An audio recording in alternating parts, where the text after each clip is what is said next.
我在过去这个第一个月份的能量场的时候，我觉得这个人事物好像还可行。来到第二个月份的能量场的时候，我真的觉得我对这个人事物不抱希望了。你已经觉得我在这里瞎耗好像已经看不到希望，甚至呢，我觉得人生好像有点渺茫。你对这个人事物又爱又恨，难分难舍。你在这个季度过程当中，你会有一个非常强烈的拉扯。你不要认为在你身边的人久了，你一定可以为他敞开心扉。老天也会给你一个机会，让你去看清楚这一个真相。你这个正在做的这件事情，值不值得你继续下去？你必须要能够自己去选择不再适合你的人事物。这张牌卡比较有点像是取决于在你的决定。这个礼物不仅会为你带来突破，还会为你带来成长。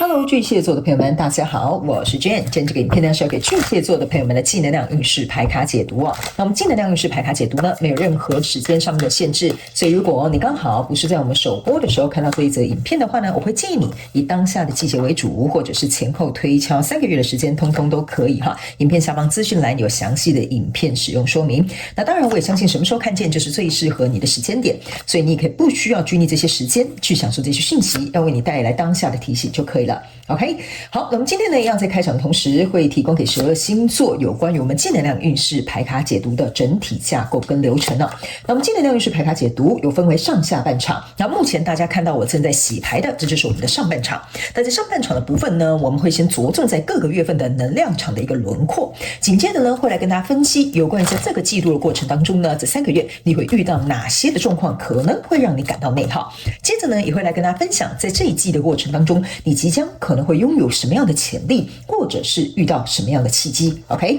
那接下来我们就会进到下半场的延伸牌卡解读。那在下半场的延伸牌卡解读，我们会分为5大面向，详细的来跟大家进行一个剖析。首先呢，在第一个部分呢，我们会来跟大家分享有关于呢用宇宙验证牌卡来分析剖析所有在各个月份还有本季你需要注意的一些症结点事件，或者是一些关键。 OK， 那第二个部分我们会来分享有关于在各个月份你需要提升哪些认知以及哪些思维。那在第3个部分呢，我们会不好意思，我调整一下我的桌子。那在第3个部分呢，在各个月份呢，你有哪些卡关的课题？那我们可以提供你一些简单的参考解决方案，让你在遇到事情的时候可以不慌不乱。OK 哈。那第4个部分呢，我们也会来分析在各个月份的过程当中，你有哪些需要突破跟成长的地方。那最后第5个部分就进入到大家这个最喜欢的天使跟宇宙传讯的部分啦。也就是说呢，会透过传讯者我来听看看天使跟宇宙有什么样的讯息，希望我用口说表达的方式来告诉巨蟹座的你。 OK 哈。好，那我们在解盘之前呢，稍微跟大家说明一下哈。等一下呢，新来的朋友们，我在解盘我会讲第1个月跟第2个月还有第3个月，这并不代表是今年的1、2、3月份，因为每个人看到这个影片的时间点会有点不同。 OK， 我刚刚有讲了，当下就是最适合你的讯息哈。那呢我讲的第1个月份跟第2个月份还有第3个月份，象征的是这一季度的过程当中的首月、次月跟末月。 OK， 好，那以上报告完毕，就请这个巨蟹座的朋友们给我一点时间，让我们去感受你能量场上面的呈现跟细节哦。好，请稍后哦。Hello， 大家好，我是 Jane， 非常欢迎大家来到我的频道收看我的影片。为了提供给大家更多丰富精彩的内容，在今年我成立了思维手术室社群，想要邀请你一起来灵活运用妈妈生给我们的大脑。那在社群里，我将会带领大家一起练习思维改写，并且提升自我认知，让你在面对生活当中的挑战有更强大的底气以及过人的应变能力。只要点击影片下方的资讯栏，就会看到思维手术室的社群连结以及入群步骤的说明影片。那接下来就让我们一起来看今天精彩的影片内容吧。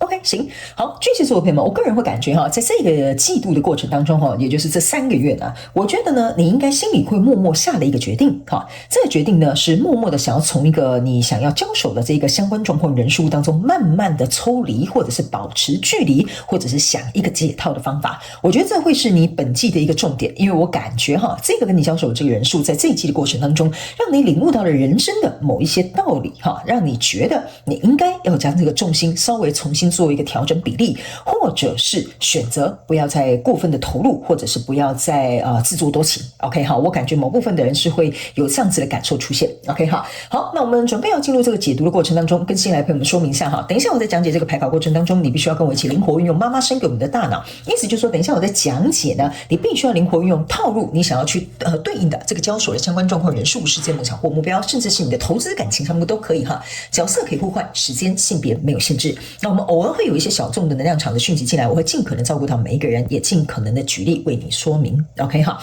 好，首先呢，在这个季度的过程当中的第一个月，你抽到的分别是这个圣杯骑士、钱币10，还有这个宝剑9。那这3张牌卡呢，我觉得哈，这就是为什么我会讲哈。巨蟹座的朋友们，在这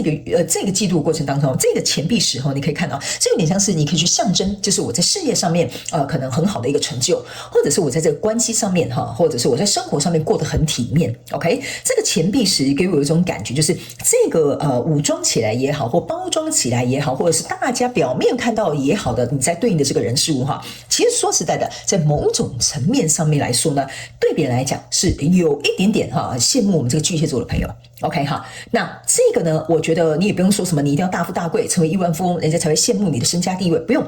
你的这个状态就是指，如果以大众世俗范围来讲可能人家会觉得说你过得不错啦，为什么还要嫌弃啦？你们关系不是处得很好吗？你这个事业创业不是好像蛮顺的吗？光是这样就好了。OK， 这个东西呢，就要来到这个宝剑9这边，跟这个巨蟹座的朋友们做一个说明。什么意思呢？就是说我在维持这样子的体面或维持这样的状态，或维持这样的关系或这样的人事物的时候，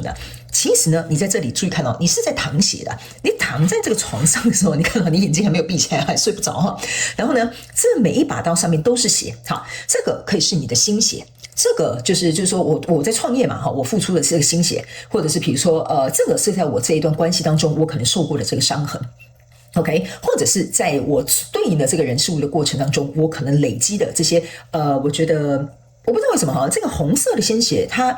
散发出来这个能量给我有一种感觉，就是说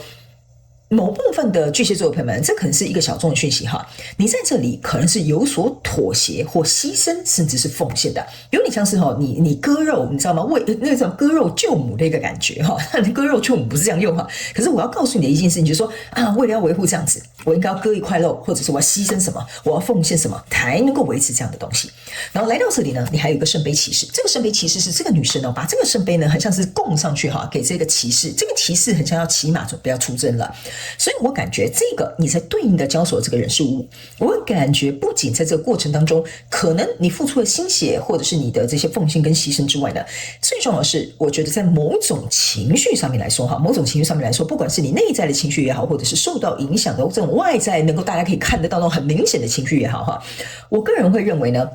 你是需要配合别人的。这边呢，我简单举一个例来说，就是说，假设这个是一个你已经工作很久、稳定长久的一个工作的一个职位 ，OK， 但是呢，这个职位就是要牺牲你就是说要你去加班对不对？要你去应酬，或者是呢要你去扒老板的大腿，或者是呢要你去应付这些就是很奇怪的这个同事 ，OK 那在这里呢，这边我刚刚有讲为什么你的情绪是被控制的如果你在情感里面你们可以把它想象成可能是 PUA， 但比如说在职场上面就有点像是说你的情绪没有办法表达出来。比如说我在办正事嘛，我在上班嘛，我总不能这边大吼大叫或者是跟一个神经病一样这边说你们这些人都不负责只有我一个人在那边认真你不可能这样嘛，是这样说对吧？这就是你要的体面嘛 ，OK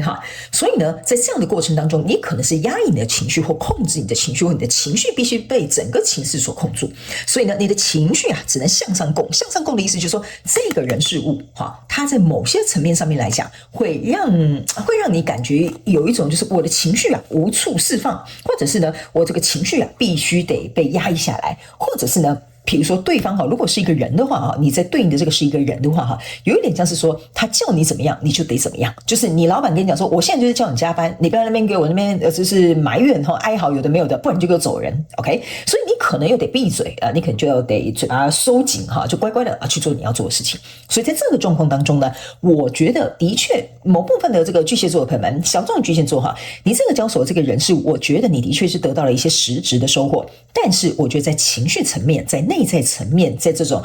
我觉得比较这种心灵层面我不认为它像这张钱币10一样。所以来到这个第2个月份的这个能量场也就是你的4月。这是一个隐士牌卡，这是一个圣杯8，这是一个 Hierophant OK， 那来到这里的时候呢，我觉得这个隐士牌卡呢是有点像是在讲巨蟹座的朋友们，你已经来到一个我们这样讲了，你要说灵魂黑夜也可以，或者是这个跟你交手的人数让你在黑夜当中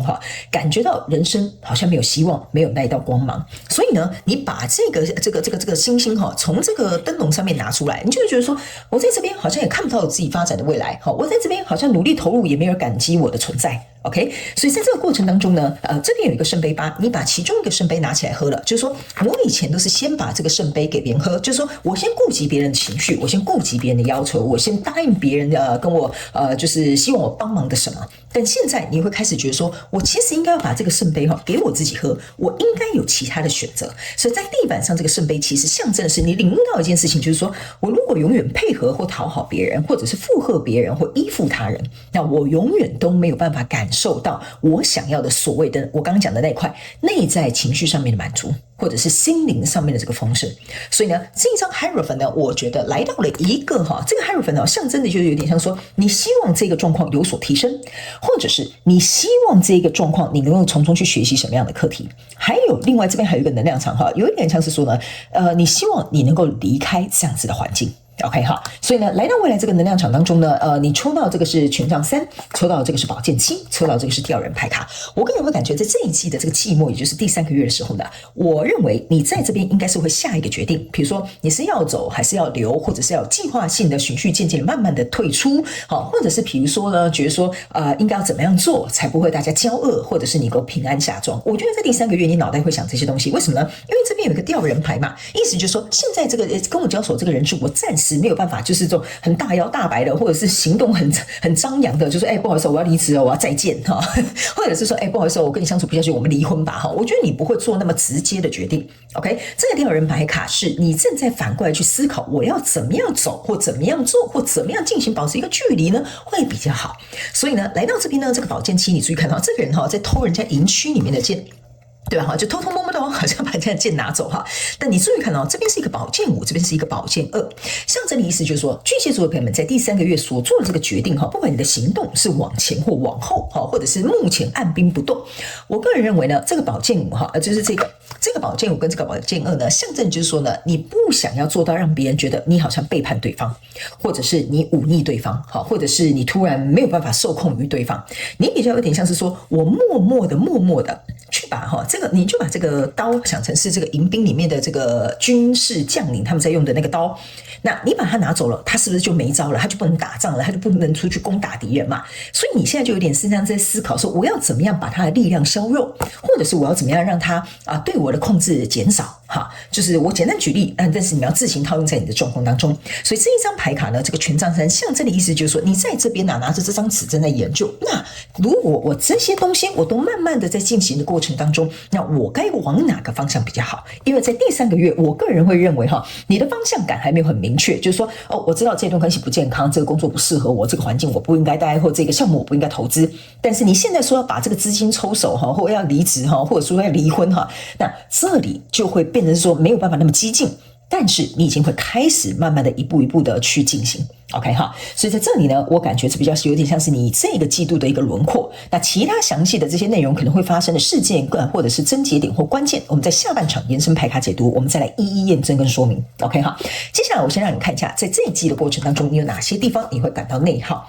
OK 好来，这3张牌卡呢，分别是这个Let Go， 然后还有 Connect with Natural， 就是跟大自然连结，这个叫做耐心 Please。OK 好来，这个呢，我觉得说实在，这3张变成你的内耗，我也觉得是蛮刚好的这张牌卡叫 Let Go Let Go 的意思就是说呢，我刚刚有讲嘛，在这个季度过程中，你可能会有一个 aha moment， 你可能会领悟到这件事情，就觉得说待在这里可能不再适合我，或这一段关系我不应该再久留。OK 所以在这样子需要做一个变动，做一个改革的时候呢，Let Go 呢是为什么会让你感到内耗？就是你说呢，这份工作好。好像也没到多好。你说坏，他其实给你的福利好像也不差，所以这个 Let Go 会让你有点内耗，就会有点觉得说我们都在一起这么久了，真的要分开吗？这个公司福利这么好，我真的要放弃这个权益吗？这个就是会让你内耗的地方，就是说你可能为什么你会在这个第3个月会停就是我跟你讲，你在这边会有一番挣扎啦。就是说这个公司福利这么好，虽然可能有些什么加班制度或有一些奇怪的同事但是说实在的，你就是在权衡这个东西，这个就是 Let Go。我要不要真的全心全意放手让他走？你会在这里有一点纠结跟挣扎的。那这张牌卡呢是叫你跟大自然连接哈，这个意思是指说呢，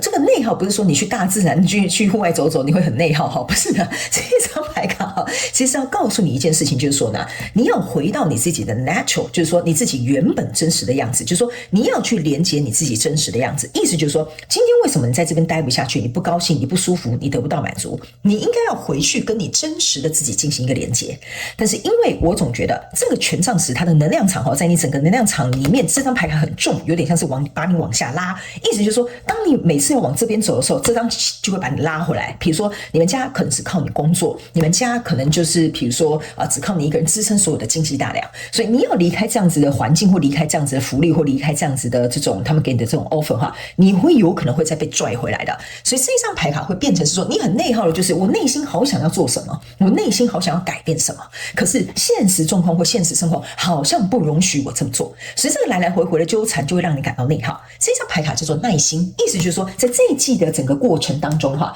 我跟你讲哈，你这一季不会有什么太大的变动，但你这个内心的这种感受度，或者是内心的这个想法或内心的这个驱动感会出现。所以我刚才形容的比较像是你内在的一些小剧场，它正在开始滚动了，真正要行动的可能要到下一季。所以这个 passion please 这一张牌卡有点像是在告诉你，就是说你很没有耐心，你想要赶快改变这个东西，但你又知道这个东西没有办法一时半刻改变的，所以在这里你就会变得非常的内耗，好吧？那接下来我们来看本季你会拥有哪些潜力或者是哪些契机，好吗？好，这个呢是一个想象力，这个是一个自尊 ，OK？ 这张牌卡呢是要告诉巨蟹座的朋友们哈，在这个季度的过程当中呢，你必须要先能够去想象，就是说，如果假设好，我们就这样讲，你可能就是家里的那个顶梁柱，如果你真的要离开这份工作的话，你要先去想象一件事情，就是说我目前按照比如说我的资源，按照我的能力，按照我的实力，或者在我这个行业的经验，你要去想象一下，你还有哪些可以发挥的空间，或者是比如说你就算要找另外一份工作的话，你有没有这个人脉，你有没有这个资源，有没有这个市场的这个机会存在？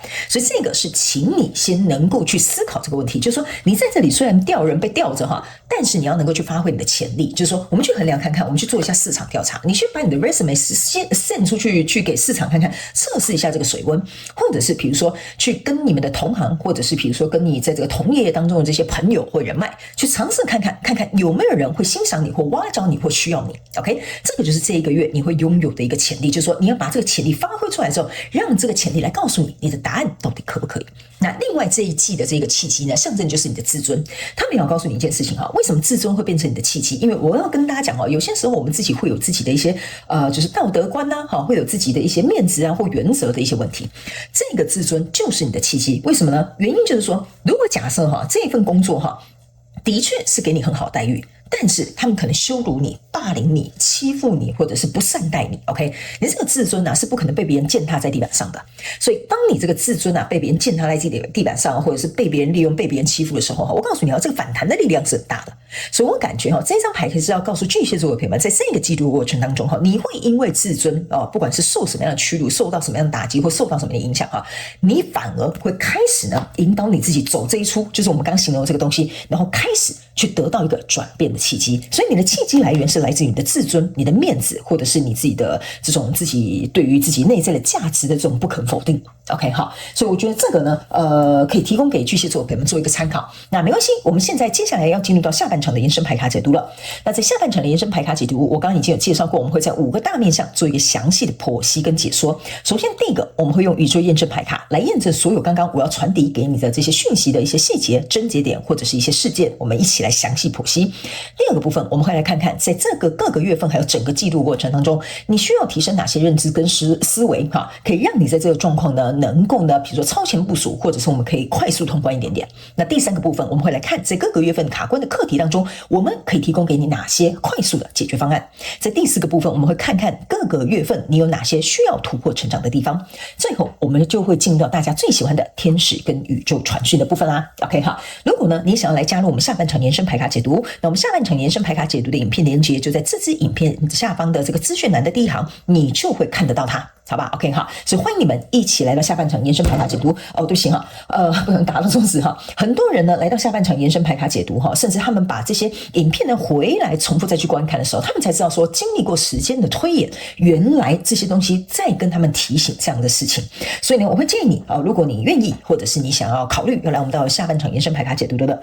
朋友们呢，我会非常鼓励你的。OK 哈，好，那以上呢上半场的这些内容呢，我们就提供给巨蟹座的朋友们做一个参考，也祝福你巨蟹座的朋友们，非常感谢你来收看我的影片，也希望你会喜欢。那我们就下半场延伸牌卡解读见喽，拜拜。